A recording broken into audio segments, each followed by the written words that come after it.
മനോഹര സമയത്തിനായിട്ട് ഞാൻ ദൈവത്തിന് മഹത്വം കരയറ്റുന്നു.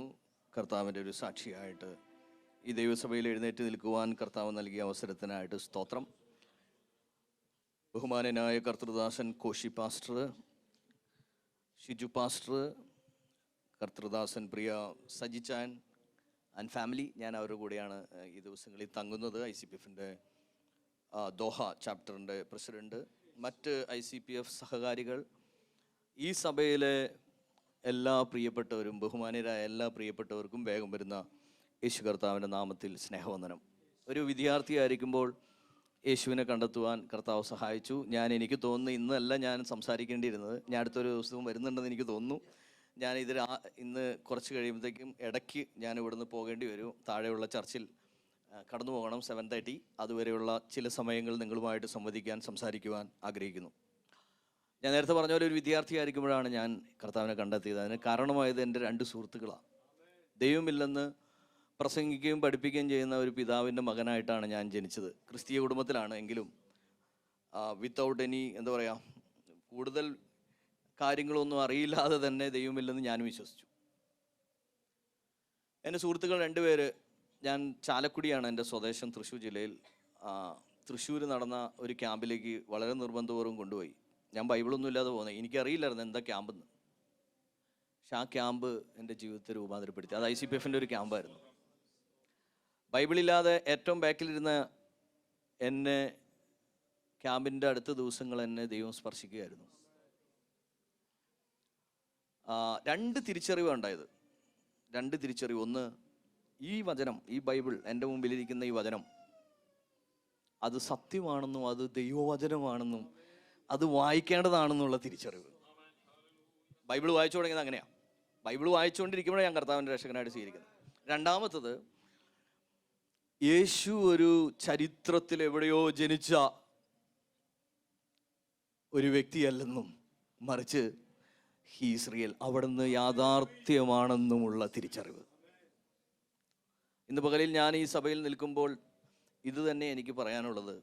നാം സേവിക്കുന്ന, നാം അനുഗമിക്കുന്ന നമ്മുടെ കർത്താവ് ജീവിക്കുന്നു. നമ്മുടെ ജീവിതത്തിൻ്റെ ഏതവസ്ഥയിലേക്കും ഇറങ്ങി വരുവാൻ അവിടത്തേക്ക് പറ്റും. He's ready, he's available, he's living, he's real. അവിടുന്ന് യാഥാർത്ഥ്യമാണ്. ഞാൻ വളരെ പെട്ടെന്നൊരു ചിന്ത നിങ്ങളുമായിട്ട് പങ്കുവയ്ക്കാൻ ആഗ്രഹിക്കുന്നത് ഫിലിപ്പിയ ലേഖനത്തിൽ നിന്നാണ്. ഫിലിപ്പിയ ലേഖനം വളരെ സുപരിചിതമായിട്ടൊരു ഭാഗത്തു നിന്നാണ് ഞാൻ നിങ്ങളുമായിട്ട് സംവദിക്കാനായിട്ട് ആഗ്രഹിക്കുന്നത്. ഫിലിപ്പിയ ലേഖനം അതിൻ്റെ 4-ാം അധ്യായത്തിലാണ്. നമുക്ക് വളരെ അറിയാവുന്ന ഒരു കാര്യം. പക്ഷെ ഇന്ന് നമ്മുടെ മനുഷ്യൻ ഒത്തിരി ഉത്കണ്ഠാകുലനാണ്, ആശങ്കാകുലനാണ്.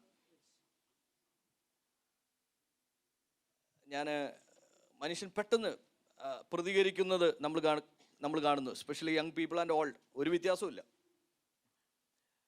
മെൻ്റൽ ഹെൽത്ത് ഇഷ്യൂസൊക്കെ നമ്മൾ ചർച്ച ചെയ്യുന്ന കാലഘട്ടം. നമ്മൾ ചിലപ്പോഴും പ്രതികരിക്കുന്നത് പ്രശ്നങ്ങളിൽ നിന്ന് പ്രതികരിക്കുന്നവരാണ്. പ്രശ്നങ്ങളിൽ നിന്ന് പ്രതികരിക്കുന്നത്. ഞാൻ ഹഡ്സൺ ടൈലറിൻ്റെ ഒരു പുസ്തകം വായിച്ചപ്പോൾ അദ്ദേഹം പറഞ്ഞ ഒരു കാര്യം പറഞ്ഞുകൊണ്ട് തുടങ്ങാം. അദ്ദേഹം പറഞ്ഞത്, പ്രശ്നങ്ങൾ നമ്മുടെ ജീവിതത്തിലൊക്കെ ഉണ്ട്. പ്രശ്നങ്ങളില്ലാത്ത ഏതെങ്കിലും മനുഷ്യരിവിടെ ഉണ്ടോ? കർത്തൃദാസന്മാർ തൊട്ട് എല്ലാവർക്കും ഉണ്ട് പ്രശ്നങ്ങൾ. പക്ഷേ എപ്പോഴും ഓർക്കുക, നമ്മുടെ ജീവിതത്തിലെ പ്രശ്നങ്ങൾ നമുക്കും ദൈവത്തിനും ഇടയിലല്ലെന്ന് ഉറപ്പുവരുത്തുക. നമ്മുടെ ജീവിതത്തിലെ പ്രശ്നങ്ങൾ നമുക്കും ദൈവത്തിനും ഇടയിലാണെങ്കിൽ പ്രശ്നങ്ങൾ നമ്മെ ദൈവത്തിൽ നിന്ന് അകറ്റും. എന്നാൽ നമ്മുടെ ജീവിതത്തിലെ പ്രശ്നങ്ങൾ നമുക്കും ദൈവത്തിനും പുറത്താണെങ്കിൽ പ്രശ്നങ്ങൾ നമ്മെ ദൈവത്തോട് ചേർത്ത് നിർത്തും. ഹല്ലേലൂയ. അതുപോലെ തന്നെ ഫാമിലി ലൈഫിലും, നമ്മുടെ ജീവിതത്തിലെ കുടുംബജീവിതത്തിലും പ്രശ്നങ്ങളുണ്ടാവും. പക്ഷെ കുടുംബജീവിതത്തിലെ പ്രശ്നങ്ങൾ ഭാര്യയ്ക്കും ഭർത്താവിനും ഇടയിലല്ലെന്ന് ഉറപ്പുവരുത്തണം. ഇടയിലാണെങ്കിൽ അകലുവാൻ സാധ്യതയുണ്ട്, നമ്മൾ ഒത്തിരി കേട്ടുകൊണ്ടിരിക്കുക. എന്നാൽ പുറത്താണെങ്കിൽ അത് അവരെ ഒരുമിച്ച് നിർത്തും. പെട്ടെന്ന് ദൈവവചന ചിന്തയിലേക്ക് വരട്ടെ. ഫിലിപ്പിയ ലേഖനം അതിൻ്റെ 4-ാം അധ്യായം 4 തൊട്ടുള്ള വാക്യങ്ങൾ. Philippians chapter 4 words 4 onwards.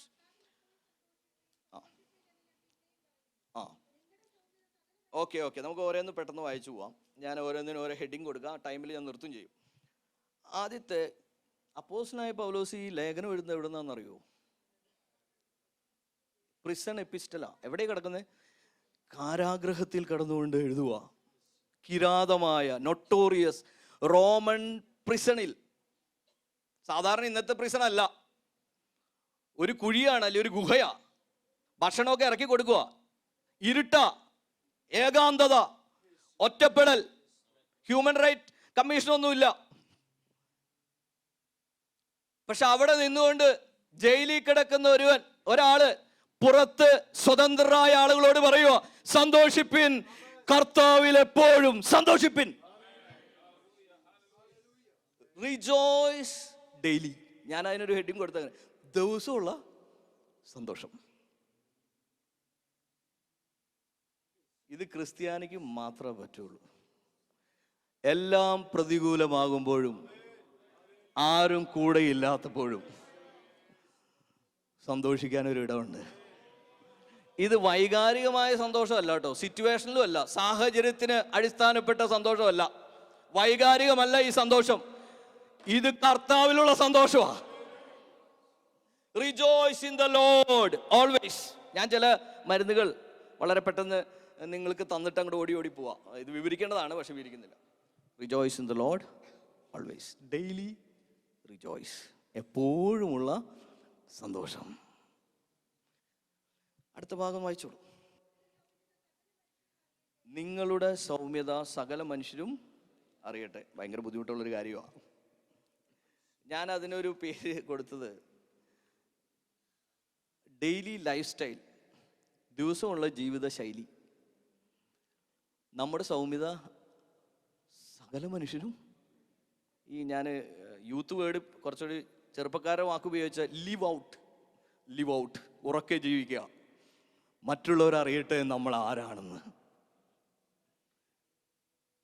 നമ്മുടെ സൗമ്യത സകല മനുഷ്യരും. അത് സൗമ്യത ഒരു ബലഹീനതയല്ല കേട്ടോ. സൗമ്യത പരിശുദ്ധാത്മാവിൻ്റെ ഫലമാണ്. സൗമ്യത പരിശുദ്ധാത്മാവിൻ്റെ ഫലമാണ്. കർത്താവ് സൗമ്യനായിരുന്നു എന്നാണ് വചനം പഠിപ്പിക്കുന്നത്. അവിടുത്തെ പോലെ സൗമ്യൻ ആരോ ഉണ്ട്? അവിടുത്തെ മുഖം പേറി അവിടുത്തെ അനുഗമിക്കാനാണ് കർത്താവ് നമ്മെ പറയുന്നത്, അവിടുന്ന് വിളിക്കുന്നത് നമ്മെ. അപ്പൊ നോക്കുക, നമ്മുടെ സൗമ്യത സകല മനുഷ്യരും അറിയട്ടെ. Live out. ഈ സാധു സുന്ദർ സിംഗ് നമുക്ക് പരിചിതനാണ്. അദ്ദേഹം ഒരിക്കൽ ക്രിസ്ത്യാനിയെ കുറിച്ച് പറഞ്ഞത് ഇങ്ങനെയാ: ക്രിസ്ത്യാനി ചന്ദനമരം പോലെയാ. Christian is like A sandalwood. ക്രിസ്ത്യാനി ചന്ദനമരത്തിന്റെ പ്രത്യേകത എന്തുവാ? ചന്ദനമരത്തിന് സുഗന്ധം മാത്രം പകരാനേ കഴിയുള്ളൂ. ചന്ദനമരത്തിലേക്ക് കോടാലി എന്നല്ലേ, ആക്സ്, കോടാലി ആഞ്ഞു പതിക്കുമ്പോഴും ചന്ദനമരം പുറത്തേക്ക് വിടുന്നത് സുഗന്ധമായിരിക്കും. ക്രിസ്ത്യാനി ചന്ദനമരം പോലെയാ. സുഗന്ധം പരത്തുവാൻ, വെളിച്ചമാകുവാൻ ഈ ഇരുട്ടിൽ, ഈ അന്ധകാരത്ത് ദൈവം നമ്മെ ആക്കിയിരിക്കുക. ദിവസമുള്ള നമ്മുടെ ജീവിത ശൈലി. ഹല്ലേലൂയ. അടുത്ത ഭാഗം വായിക്കാം.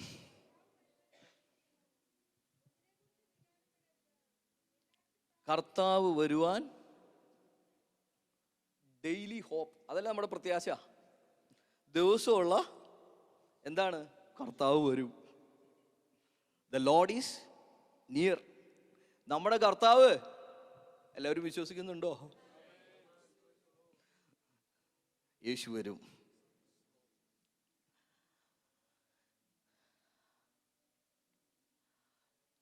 കർത്താവുമായിട്ടുള്ള നമ്മുടെ ബന്ധം അത് താൽക്കാലികമായ അല്പനാളത്തെ ബന്ധമല്ല.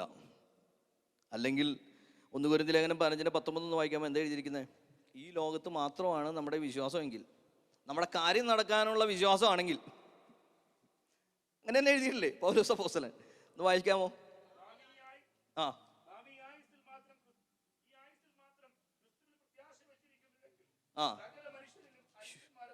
ഒരു വലിയ വാക്കില്ല. സകല മനുഷ്യരിലും നമ്മുടെ കാര്യം നടക്കാനുള്ള ഈ ഭൂമിയിൽ മാത്രം നമ്മൾ സകല മനുഷ്യരിലും നമ്മുടെ പ്രതീക്ഷ എന്തുവാ? പ്രത്യാശ എന്തുവാ? കർത്താവുമായുള്ള ബന്ധം എന്തുവാ? ഇവിടെ തീരുന്ന ഒരു ബന്ധത്തിന് വേണ്ടിയല്ല കർത്താവ് വിളിച്ച്, നിത്യതയ്ക്കായി വിളിക്കപ്പെട്ടവരാ. എപ്പോഴുമുള്ള പ്രത്യാശ. ആ പ്രത്യാശയായിരിക്കണം നമ്മെ മുന്നോട്ട് നയിക്കേണ്ടത്. അടുത്ത വാക്യം വായിക്കാം.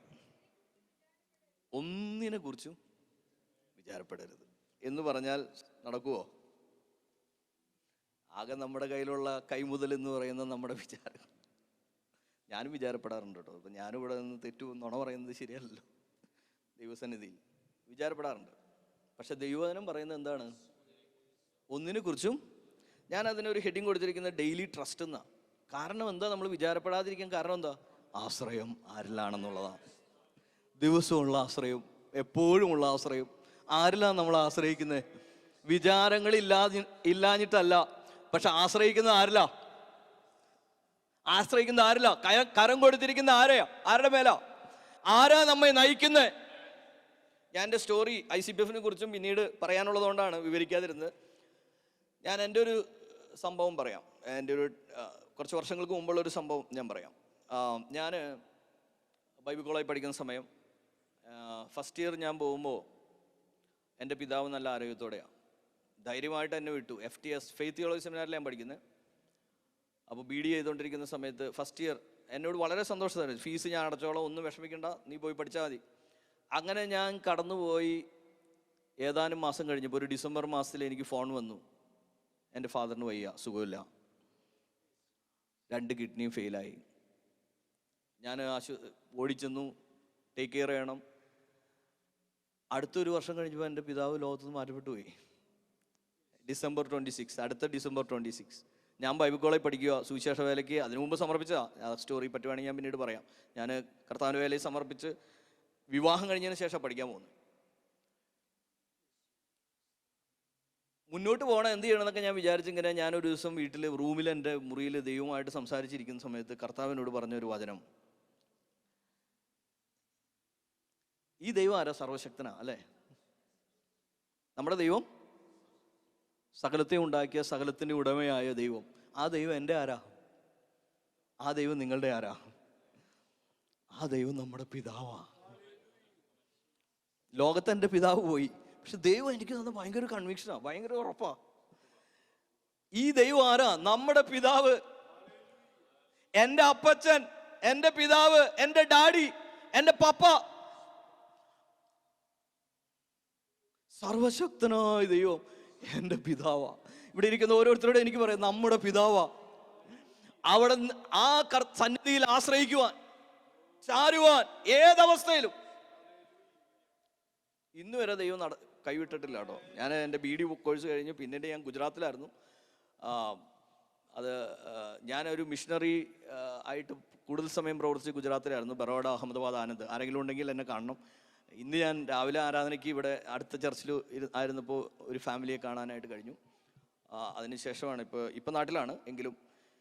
അപ്പോൾ തിരിച്ച് അവിടെ പോകാനായിട്ട് കർത്താവ് സഹായിച്ചു. അത് സ്റ്റോറി പറയാനല്ല ഉദ്ദേശിക്കുന്നത്.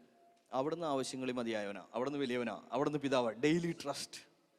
ഒന്നിനെ കുറിച്ചും വിചാരപ്പെടരുത്. വിചാരപ്പെട്ട് കഴിഞ്ഞാൽ എന്താ സംഭവിക്കുക? ഹൈപ്പർ ടെൻഷൻ കൂടും, രോഗം കൂടും, വയ്യാതാവും, നമ്മൾ യൂസ്ലെസ് ആവും അല്ലേ? വിചാരപ്പെട്ടുകൊണ്ട് എന്തെങ്കിലും നടക്കുമോ? ഒന്നും നടക്കൂല. നമ്മുടെ വിചാരങ്ങളെല്ലാം നമുക്ക് കർത്താവിലാണ്. നമ്മുടെ മക്കളെ കുറിച്ചുള്ള വിചാരമായിരിക്കാം, കുടുംബത്തെക്കുറിച്ചുള്ള വിചാരമായിരിക്കാം, ബിസിനസ്സിനെ കുറിച്ചുള്ള വിചാരമായിരിക്കും, ജോലിയെക്കുറിച്ചുള്ള വിചാരമായിരിക്കാം, ഫ്യൂച്ചറിനെ കുറിച്ചുള്ള വിചാരമായിരിക്കാം. എന്ത് വിചാരമാണെങ്കിലും ഈ മക്കൾക്ക് വിചാരമുണ്ട്. They have their own problem. Trust in the Lord. Trust in Him. ഞാനിങ്ങനൊരു അവരുടെ പേര് ടോറി ടെൻ ബൂം. നിങ്ങളൊരു പക്ഷേ കേട്ടിട്ടുണ്ടാവും, പുസ്തകം വായിക്കണം. If you can read, you read please. Corrie ten Boom അവർ ഹിറ്റ്ലറുടെ കാലത്ത് ജർമ്മനിയിൽ ജീവിച്ച ഒരു വനിതയാണ്. ടോറി ടെൻ ബൂമിനെയും പപ്പയെയും, ഇവർ 2 സഹോദരിമാരാണ്. ഈ സഹോദരിമാരെയും ഹിറ്റ്ലറുടെ പോലീസ് അറസ്റ്റ് ചെയ്തു. യഹൂദന്മാരെ സഹായിച്ചു എന്നുള്ള കാരണം പറഞ്ഞ് ജയിലിൽ കിടക്കുമ്പോൾ കിരാതമായ പീഡനത്തിന് വിധേയനായി ഫാദർ മരിച്ചു, സഹോദരി മരിച്ചു. ഇതെല്ലാം കണ്ട ടോറി പക്ഷേ പുറത്തിറങ്ങി. ഹിറ്റ്ലർ നമുക്കറിയാം, ആ ഭരണം തകർന്നുപോയി. അവർ പിന്നീട് സ്വതന്ത്രയായി. അവരൊരു സുവിശേഷ പ്രവർത്തകയായിട്ട് മാറി. അവരെഴുതിയിരിക്കുന്ന അവരുടെ പുസ്തകത്തിലെ ഒരു ഭാഗം എങ്ങനെയാണ്? If you want to be defeated, തോൽക്കുവാൻ നിങ്ങൾ ആഗ്രഹിക്കുന്നുവെങ്കിൽ ലുക്ക് ബാക്ക്, ജീവിതത്തിൽ പിന്നോട്ട് നോക്കിയാൽ മതി. If you want to be distracted, distract ചെയ്യപ്പെടുവാൻ നിങ്ങൾ ആഗ്രഹിക്കുന്നുണ്ട്, മനം കലങ്ങിപ്പോകാൻ ആഗ്രഹിക്കുന്നുണ്ടെങ്കിൽ ചുറ്റും നോക്കിയാൽ മതി. Look around. If you want to be depressed, വിഷാദ രോഗിയായി തീരാൻ നിങ്ങൾ ആഗ്രഹിക്കുന്നുണ്ടെങ്കിൽ ലുക്ക് വിതിൻ, നിങ്ങളിൽ തന്നെ നോക്കിയാൽ മതി. പക്ഷെ if you want to be delivered, വിടുവിക്കപ്പെടുവാൻ നിങ്ങൾ ആഗ്രഹിക്കുന്നുവെങ്കിൽ ഉയരത്തിലേക്ക് നോക്കുക, ഉയരത്തിലേക്ക് നോക്കുക, ആശ്രയം വരുന്ന ദൈവത്തിലേക്ക് നോക്കുക. ഒരു വാക്യം ഞാൻ അതിനോട് ചേർന്ന് വായിക്കാൻ ആഗ്രഹിക്കുന്നു. സങ്കീർത്തനങ്ങൾ നമുക്ക് വളരെ സുപരിചിതമായിട്ടുള്ള ഒരു സങ്കീർത്തനം, 121 സങ്കീർത്തനത്തിന് 123 സങ്കീർത്തനത്തിന്റെ 1-2 വാക്യങ്ങൾ. 123. സ്വർഗത്തിൽ വസിക്കുന്നതിനായുള്ളവേ, നിങ്ങളിലേക്ക് ഞാൻ എൻ്റെ ഉയർത്താൻ വേറെ എങ്ങുമില്ല. വേറെ ശരിക്കും ഉയർത്തേണ്ടത് അവിടെ മാത്രം, വേറെ എങ്ങും ഉയർത്തണ്ട. നിങ്ങളിലേക്ക് എൻ്റെ കണ്ണ്. എന്നിട്ട് എന്താ പറയുന്നേ?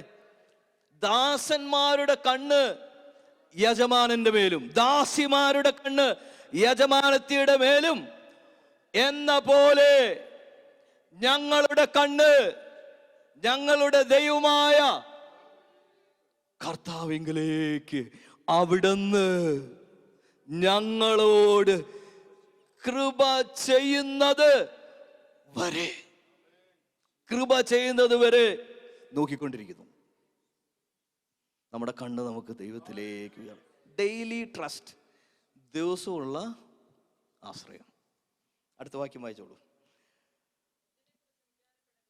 അതാണ് ഞാനിപ്പോൾ പറഞ്ഞത്, ഡെയിലി ട്രസ്റ്റ്.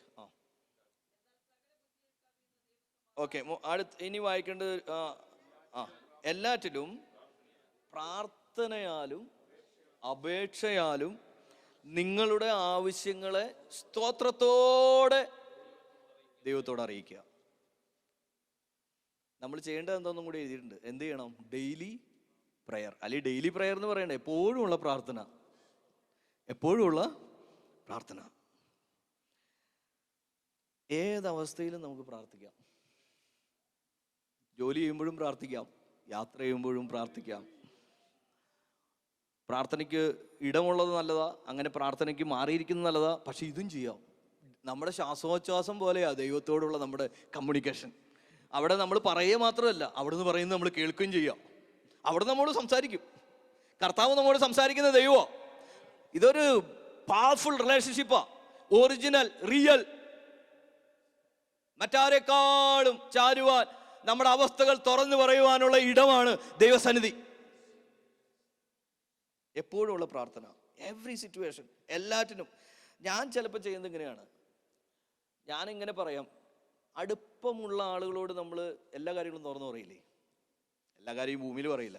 നമ്മൾ അടുപ്പമുള്ള ആളുകളോട് സംസാരിക്കുന്ന പോലെ സംസാരിക്കാൻ ആരുമായിട്ട് പറ്റും? You can talk to God everything. നമ്മുടെ ഫെയിലിയേഴ്സ്, നമ്മുടെ പരാജയങ്ങൾ, നമ്മുടെ വിജയങ്ങൾ, നമ്മുടെ സന്തോഷങ്ങൾ, നമ്മുടെ ദുഃഖങ്ങൾ, നമ്മുടെ സകലവും, നമ്മുടെ പരാതികൾ. ഞാൻ പരാതി പറയും ദൈവത്തോട് മാത്രമേ പറയാറുള്ളൂ. ഞാൻ ഈ സങ്കീർത്തനമൊക്കെ പണ്ട് നമ്മൾ ഞാൻ വായിക്കുമ്പോൾ ഞാൻ ചിന്തിച്ചിട്ടുണ്ട്, ഈ സങ്കീർത്തനക്കാരൻ ചില ഭാഗങ്ങൾ നമ്മളാണ്ട് കണ്ണടച്ച് കളയും. കാരണം ഇത് പ്രസംഗിക്കാനും പറയാനൊന്നും പറ്റില്ലല്ലോ.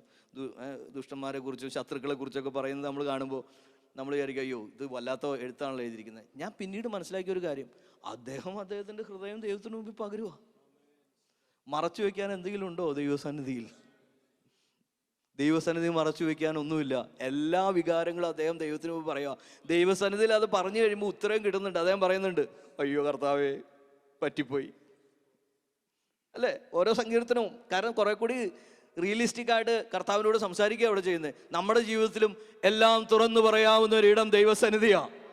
നമ്മുടെ ദുഃഖങ്ങളും വേദനകളും സന്തോഷങ്ങളും സകലവും കർത്താവുമായി പങ്കുവെക്കുന്ന അങ്ങനെ എഴുതിയിരിക്കുന്നത്. എന്താ എഴുതിയിരിക്കുന്നത്? പ്രാർത്ഥനയെ കുറിച്ച് എന്താ അവിടെ എഴുതിയിരിക്കുന്നത്? എല്ലാറ്റിനും പ്രാർത്ഥനയാലും അപേക്ഷയാലും നിങ്ങളുടെ ആവശ്യങ്ങളെ സ്തോത്രത്തോടെ ദൈവസന്നിധിയിൽ അറിയിക്കുക. അടുത്ത് വായിക്കാൻ ആഗ്രഹിക്കുന്ന 8ാമത്തെ വാക്യം കേട്ടോ, 8th word.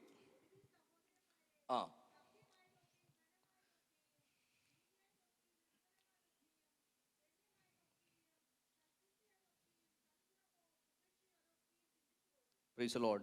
Finally, brothers, whatever is true, whatever is noble, whatever is right, whatever is pure, whatever is lovely, whatever is admirable, If anything is excellent and praiseworthy, think about such things.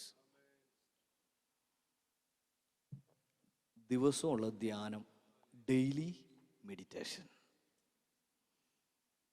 ഇത് ശ്രദ്ധിക്കുക. ഒന്ന്, എന്ത് ചിന്തിക്കാനാണ് ഇവിടെ പറയുന്നത്? സത്യമായത്, ഘനമായത്, നീതിയായത്. ഉപവസിച്ചാലും കുഴപ്പമില്ല. ഇതിനൊക്കെ നമ്മൾ ശരിക്കും ഉപവസിക്കണ്ടേ? എന്തിനാ?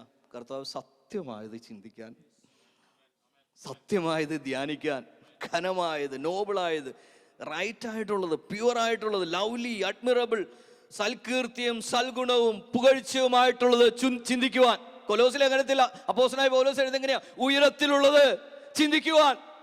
ഭൂമിയിലുള്ളതല്ല, ഉയരത്തിലുള്ളത്. തിരുവചനം ചിന്തിക്കുവാൻ. നമ്മുടെ ഡെയിലി മെഡിറ്റേഷൻ, ഡെയിലി ധ്യാനം, ദിവസമുള്ള ധ്യാനം ഈ സത്യവചനമായിരിക്കണം. തിരുവചനം ചിന്തിക്കുവാൻ, കർത്താവിനെ ചിന്തിക്കുവാൻ. Hallelujah, hallelujah. പൗലോസ് അപ്പോസ്തലൻ പറയാ, അതിന് മുകളിലെ വാക്യം, ഇത് ചെയ്തു കഴിഞ്ഞുള്ള ഔട്ട്കമാണ് 7th വേർഡ്. എന്താ എഴുതിയിരിക്കുന്നത്? സകല ബുദ്ധിയെയും കവിയുന്ന ദൈവസമാധാനത്താൽ ദൈവം നമ്മെ എന്ത് ചെയ്യും? ക്രിസ്തുയേശുവിൽ. ക്രിസ്തു ജീവിതം ഇത്ര മനോഹരമായ ജീവിതം വേറെയില്ല. എൻ്റെ ജീവിതത്തിൽ I am privileged to serve. ഞാൻ ദൈവത്തെ സേവിക്കുവാൻ, കർത്താവിനെ കണ്ടതോർത്ത് ഞാൻ ദൈവത്തെ സ്തുതിക്കുക. ഈ സത്യത്തിന്റെ സാക്ഷിയാകുവാൻ കർത്താവ് നമ്മെ കണ്ടതോർത്ത് നമുക്ക് ദൈവത്തെ മഹത്വപ്പെടുത്താം. ജീവിതത്തിന്റെ ഏതവസ്ഥയിലും സന്തോഷിക്കാൻ ഒരിടം, അത് കർത്താവിന്റെ സാന്നിധ്യം മാത്രമാണ്.